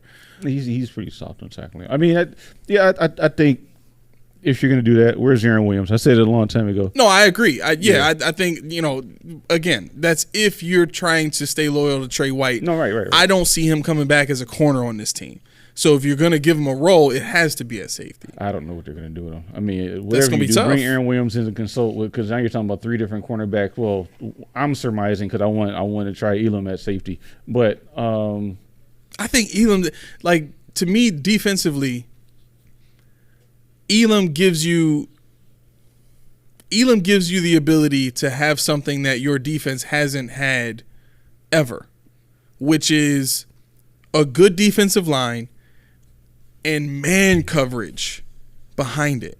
The Bills have not been able to do that since Sean McDermott has been here, right? And one of the things that the Jets do well, one of the things that the Browns do well, they're able to attack with their defensive lines and play man coverage in a good way behind that. And what happens when you do that is, when you can play man coverage, there are no gaps in the defense. There are no holes for you to exploit, or there are no hot reads for you to try and get the ball out really quick, because everybody's got a body on them. Everybody's tight coverage, right? Not only that, but if you have a guy that is good at man press like Kyrie Elam is, you can disrupt the timing of an offense. Yeah. And what's the one offense that we know we have to worry about in the AFC East as far as disrupting timing? Miami. So why wouldn't you want to put that guy on the field as your number one corner next year, right? You keep Rasul Douglas. Now you're set at corner. I think Rasul Douglas still has enough to play man coverage. I don't think he's fast enough to stay with the team's number one receiver, but I would keep him on as a number 2 and let Elam come in. Just give him the position. Let him sink or swim. Let him show you that he can't do the job. And then if he shows you that he's not that guy, then okay, you believe him at that point. You take him off the field. But you haven't given him a shot at that yet. At all. So, yeah, Lindsay, to answer your question, I wholeheartedly think Benford next season, no matter what, needs to be at safety, because Elam's got to get on the field, and you can't take Douglas off the field. So I think I would, and I said this last I said this when we started doing the podcast in the offseason. I really would prefer to see Benford at safety to begin with. Yeah, that's what we thought they were going to do. We both said that we thought we were going to move Benford to safety at some point, but they feel more confident with him on the outside over Kyrie Elam. Trey White goes down, so there goes that experiment. Yeah. Ego down the hole. All right. I think that's all we got, right? I mean, I enjoyed it, but yeah, that's all I got. What are you looking forward to in terms of this Miami game? Like, what are you interested to see other than a win, obviously? Well, no, we have to have a win, so that's definitely the answer. But I think I'm more so interested in seeing a bounce back by the offense. I'm still looking for that volume game from Steph Diggs over 5 to 6 catches. I'm looking for Josh Allen to find his receivers early and often, look decisive. Right. You know, the weather should be good. Lindsay will be there, cheering her 30 heart out. deep. Yeah, 30 deep. $100 lighter. So yeah. No, she says she ain't paying for parking. Oh yeah, that's right. We're coming. She got to connect somehow. She got a plug at the stadium. I'm not gonna ask. I don't know what kind of ethical thing she got going on. No, but yeah, no. I think I'm looking for the offense, and I'm not gonna say, you know, we're gonna go into this more on Friday, but I'm not gonna say special team because I need the offense to show up 100% for sure. Yeah, I think the key players for the Dolphins that you're looking at in this game are injury-wise. Mostert, obviously, Chubb is not going to play. He tore his ACL. They still don't have Jalen Phillips, who tore his ACL. Xavier Howard looks like he's not going to be playing. Did I mention Mostert already? Yeah. And Jalen Waddle is still dealing with a high ankle sprain injury, and Tua. Based on, Tua. Yeah. So Jalen Waddle's dealing with a high ankle sprain injury. Those usually take about 2 to 3 weeks, and more so around 3 to 4 weeks. You know, two to 3 weeks is like a really, really mild, you know, like high ankle sprain where it's just, you sit him for a week, you give him the ice, you give him the heat, you give him the massage, all that kind of stuff, and you know, he's good to go. But a solid high ankle sprain, like it seems like Jalen Waddle has, is about 3 to 4 weeks. So all the reports so far are that he's going to make an attempt to come back for the first playoff game. So we may not even see Jalen Waddle in this game, which means practice today. He didn't practice. Right. Yeah. So you're looking at Terran Armstead out, Tyreek Hill with the ankle still. Tua got hurt into the game. Andrew Van Ginkel has a wrist. That's huge. Wow. So Mostert, Waddle, Robert Hunt, their offensive line is banged up. Chane still got the toe, even though he's in full participation. Robbie Anderson, I didn't even know he was still there. Concussion. So, you're looking at a couple of favorable guys are not going to be playing on Sunday. Yeah. And the other thing too that happens when these guys are sitting out of practice is exactly what Lindsay's talking about here. She says Josh needs to go up tempo. She said up tempo for Josh. Miami's D gets tired very quickly. Absolutely. Listen, do it. Absolutely. I mean, I think that should have been a recipe every game. We got the horses. We've seen what they do when they go up tempo. Oh my gosh, they're unstoppable. Yeah, I think that has something to do with that tag in, tag out thing that Brady was talking about. They got to get time to get people in and out for plays. I just don't like it. Yeah. I don't like that at all. Lindsay says she wants to see playoff Lenny.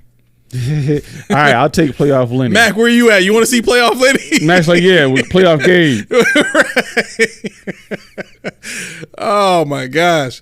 All right. So and then Tua obviously is dealing with his so it's a thumb is what they're saying. Yeah. Okay. So Tua's got a thumb.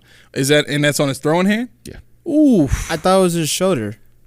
No, I mean we got it right here. Injury report so far from the team is a thumb for Tua, but that's a big deal. Yeah, that's a big deal. Speaking of which, the Josh Allen hit, everybody was worried about. It was his opposite. It was the other shoulder. It was his left Max shoulder. says both of them. Both of them? Both of them. Oh, man, both of them. Thanks, Mac. Yeah. You don't disappoint. It's not proper English, bro. All right. So, yeah. I did want to say this before we go. Friday's episode is probably going to be one of the most juiced up episodes that we've done in a while because it's a Dolphins game. Got someone with me? Lindsay says got someone with me. Who you got with you?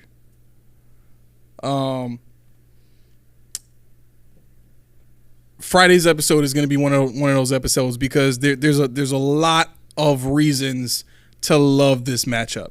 Even if you're betting money, there's a lot of reasons to love this matchup. So I want everybody to make sure you tune in. I should probably have the music going at this point. It's 7:54. I'm about to say we're your minute and a half, but that's all right. You cheated the system because last time you almost went for what is that? No. I made it under barely under 3 minutes, barely. Yeah. You actually kicked. No, you put the cursor on there to go back for a third time. I was like, oh, he ain't gonna make it. Yeah. I mean, I got to do what I got to do. It's your world, man. I just live in it. Oh yeah. To my Mac. Yeah. I'm about to say talking about Mac. Lindsay says someone agrees with me. Yeah, that's Mac. That's Melly Mac. That's our third leg on the show. All right, so my favorite part. Cue it up. This is Keyshawn's favorite part. If you didn't know, now you know. I got 90 seconds to get us out of here. So this is what we're gonna do. I need y'all to listen close. Listen. Tune in on Friday. It's going to be a live episode. We got all kinds of analysis. We got every single reason why the Bills should dominate this game. Not just the injuries. I got schematic reasons. I got player reasons. I got all kind of reasons. Make sure you get in here to get that information because it's going to have you feeling great about this game the same way I feel great about this game. When I came in to set up in the studio today, I had my pops was telling me I got good news and bad news. I said, what's the good news? He said, the good news is we gonna make the playoffs. He said, the bad news is though, that first game in the playoffs, I don't believe that one iota. My thing is this, and I might have even messed up the quote, but bottom line is I got 30 seconds to get out of here. So everybody that's tuned in right now, if you haven't subscribed already, please make that thing and hit us up on all of our social media pages. We're still like I think TikTok, Instagram, and a few other those we're still populating. We just got some AIs on board onto the team now, so we're gonna be populating like crazy. We're gonna get this thing cracking. We're gonna have 90 more seconds too. Huh? We got 90 more seconds. How you figure that? I still got 12 seconds. Right. Listen, if you you did that on purpose to mess me up. You did that on purpose. So that means I get another 90 seconds now, and it's on Keyshawn because that ain't gonna count against me when you just mess me up during my spiel. Listen. Thank you to everybody who was commenting today. This was absolutely the most comments that we've got in any episode. Please keep it coming. I'm gonna read as many comments as y'all put up. I love it, and I love y'all. Thank you very much for tuning in. If you know somebody that you think will enjoy the show, you can share our link with them, or you can, however you share information, please. Listen, when you ride to the game on Saturday, on Sunday, just pop it on. You going with 30 people? That's 30 people that might like the show, So, but yeah, we appreciate everybody that's tuned in, everybody that's commented. Please make sure y'all tune in on Friday. It's gonna be a great episode. With that being said, this has been the Post Podium Podcast, home of the all truth, no sodium takes. I have been your co-host, Aramis. And the man that hates to make himself known, that is our producer, my oldest son, Junior. With that being said, y'all have a great night, and we are out. Peace.